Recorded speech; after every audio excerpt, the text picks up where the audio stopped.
吉你囉柚，我碌嘢好勁噶喎，我一腳鏟你落街，一腳踢爆你個，等陣我放低你，你就好冇面，俾個機會你講多次，我沙煲咁大個拳頭你見過未啊？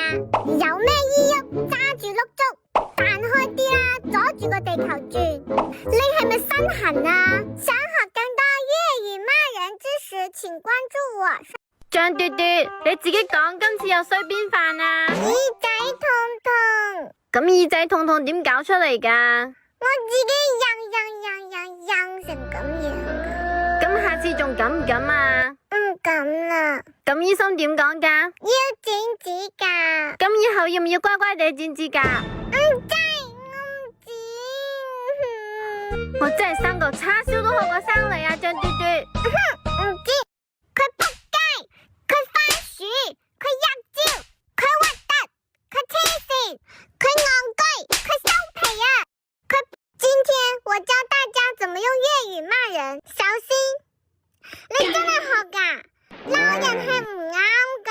好似咩士多啤梨、蘋果、橙、香蕉、你個 banana、七彩菠蘿、爆炸雞都唔學得噶。仲有咩小喇叭、你老味冚家拎、死仆街、打靶仔、食屎、屙飯、轉契弟、頂你個肺、塞你個胃，呢啲通。哇 ，B B 豬，你係咪勾引我？你而家係咪勾引緊我？係啊，係又點啊？你只有我嘅飼養權，你冇我嘅使用權噶。我可唔可以摸下啫？就一下。我可以收，你不可以咬，你知唔知嘅啫？佢中嚟，我抌喵喵連裝士多啤梨、蘋果、橙啊！